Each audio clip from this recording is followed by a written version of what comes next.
Iost. This is undervalued in my eyes, actually. We have not seen... It's a crypto that has a lot of holders.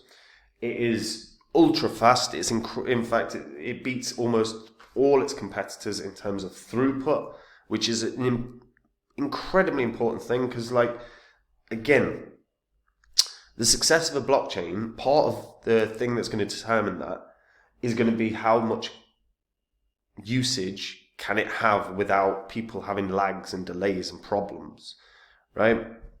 I think Iost right now has still got a lot of room for this to run in this bull cycle. I want to talk about potentially how high it can go.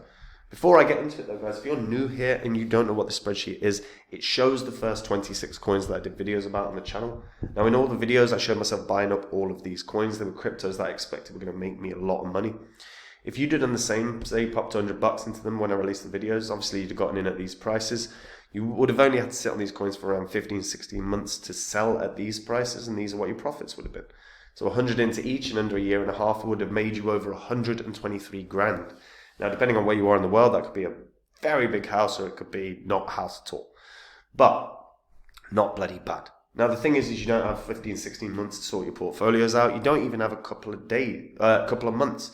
You've got to get that done now. We're in October. If you're not confident in the cryptos you own, get on to copymycrypto.com. Have a look at what my members have earned. Have a read of their testimonials. Watch the videos and see the successes we've had. It's all public record, so you can verify it all online. Copymycrypto.com is where I share with my members the coins that I own. Whenever I'm ready to buy or sell any coin, I tell my members the coin that I'm going to buy or sell, the price I'm going to do it at. So my members can copy along exactly, and they make the same profit as me without any work at all. And again, time is of the essence to get this sorted. Otherwise, you're going to end up watching everyone else making money in these markets while you don't. That is not a position you want to find yourself in.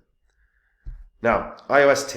So look, Iost's technically only been through one bull cycle. It did launch right at the end of the 2018 bull cycle. So it had a huge pump, but I almost don't count that, right? It has described itself as an ultra-fast, fully fledged decentralized blockchain. It has an ecosystem with its own nodes, wallets. It's based on next-gen consensus protocol dubbed Proof of Believability, so it's very different from what's out there right now. It was launched in January of 2018 by Jimmy Zong, Terrence Wang, Justin Lee, Ray Zhao, Sa Wang, and Kevin Tan. All have very good resumes, whether they've worked at Goldman Sachs, whether they are founders of tech startups. Their resumes are outstanding.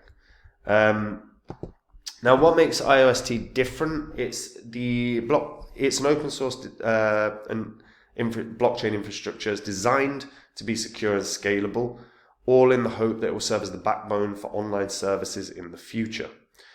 They use proof of believability as the consensus algorithm to ensure transactions on the network are secure and efficient. They're aiming to resolve how big companies may not be able to embrace blockchain. So the Internet of Services token is put forward as a way of tackling this problem. That's what Iost obviously stands for.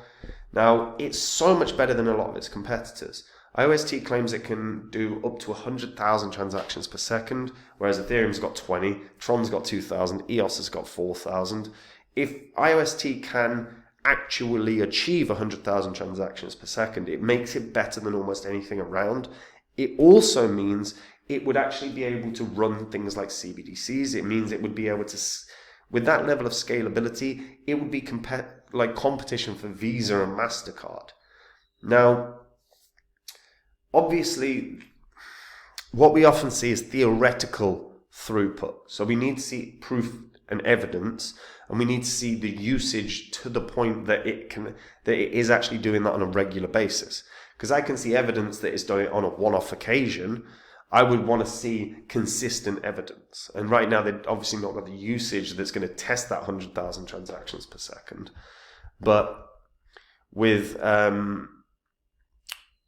what they propose, this could, in theory, be an absolute titan. And the thing is like its market cap is minuscule compared to, the others that are around its competition. Now, Iost's ecosystem doesn't look amazing, I'll be honest. Oh, that's not the ecosystem, that's the ecosystem. They've got, obviously, the infrastructure stuff, that's the node staking. DeFi-wise, it's not bad. It's not bad, but it isn't, it's not, like, this isn't touching Solana's ecosystem or Avalanche's ecosystem or even Cardano's, So it's got a long way to go to sort of improve. But they do have a lot of positives. They've received a number of awards for their innovations within the blockchain space. They're kind of a way behind where their competitors now, certainly in terms of developments. That's a big issue that does need resolving. But in terms of scalability, with half a second block time, 8,000 transactions per second, you can build any app on Iost. Now, even 8,000 transactions per second is still a ton better than a lot of coins out there, and a lot of blockchains out there. Obviously, the 100,000 is a theoretical thing, but if they can do it, things look really good. They're also updating their roadmap really regularly. Like, this is a very active development team that's pushing Iost itself forward. The question is obviously, can they onboard developers to build upon Iost? That's always going to be an issue. But I like the fact that they're accelerating Web3 and AI project incubation. That's something that they're starting to do. They're also looking at R&D in Hong Kong for real-world assets and security token offerings for businesses. These kind of things embedded onto a blockchain look good. Now, my concern for businesses has always been the same. I wouldn't want a business being on a DLT. I wouldn't want that information to be readily accessible if I was, Nike. I always use Nike. I don't know why. But, if you think about it, right? If all of Nike's transactions, if everything that Nike sells is on a DLT, it means every single competitor they've got, whether it's Adidas or whoever, can literally see what products are selling really, really well and create products to compete. Oh, that's popular with the Nike audience, so I'm going to make a product that directly competes with that. And you start taking market shares. That's always going to be an issue that businesses have. The other one that businesses have is in terms of payments. That's why I'm not pro-payment within crypto. Because if you are a business, you do not want to be taking payments in an asset that is fluctuating all the time. You need stable income. You need stable, reliable pricing. I can't sell $1 million worth of services in a crypto that then dumps, to a tenth of its original price. I've lost 900 grand. And people do need to think about that. Like, everyone that's because I see a lot of people talking about, and a lot of other crypto YouTubers talking about the real positive of, oh yeah, this can be a perfect payment method for crypto. No, we're not there. We've gone beyond. That's not the benefit of crypto for businesses. The benefit of crypto for businesses is potentially taking payments in a way that removes some of the problems that you have with a normal payment processor. It's having another revenue stream through things like NFTs. It's having greater exposure to a wider audience. But right now, I think we're a way away from where I think a lot of crypto projects are misidentifying what businesses will want. Now, transactions per second ain't great. 2 is the live amount, so that's showing usage isn't amazing. But again, this has done a lot of, it's done 908 million transactions. There's 1.1 million accounts. For a coin with a market cap as low as this, 100 million, and it's got 1.1 million accounts, this is undervalued in that sense. People still do like this. People use it. Maybe the usage isn't anywhere close to what it should be.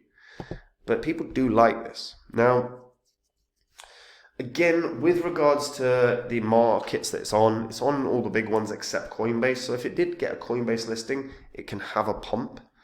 But I do come and again, what would the pump be? 4 or 5x? It'd probably bring it to 2 cents, right? Now, its previous bull cycle, the 2021 one, it went up to about 8.5 cents, if memory serves correct. Now, I don't think it's necessarily going to start doing a new all-time high here.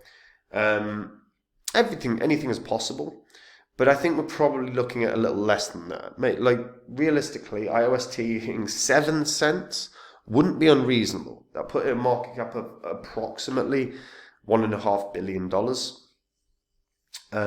Given that it's got 1.1 million followers, I think that's very achievable, especially if it got a Coinbase listing. I think 7 cents is very, very achievable. If it doesn't get a Coinbase listing, however, I think you can probably collapse that prediction down to around that kind of price point here of 4 cents. And I think that's it. I think their success this year, unless we see like a real significant growth in users, because actually right now, the evidence of transactions per second is really poor. Like the evidence of current usage isn't great. So I think they have a job of marketing and trying to get crypto users to jump onto Iost and start actually using the platform. I think the more that they get that, the better success they're going to have. And I think that's where they should be marketing and advertising. Because if that happens, their volume increases dramatically as well. When their volume increases dramatically, then Coinbase take a notice and then they can start having that big pump. Without a Coinbase listing, I think you're probably looking at 4 cents.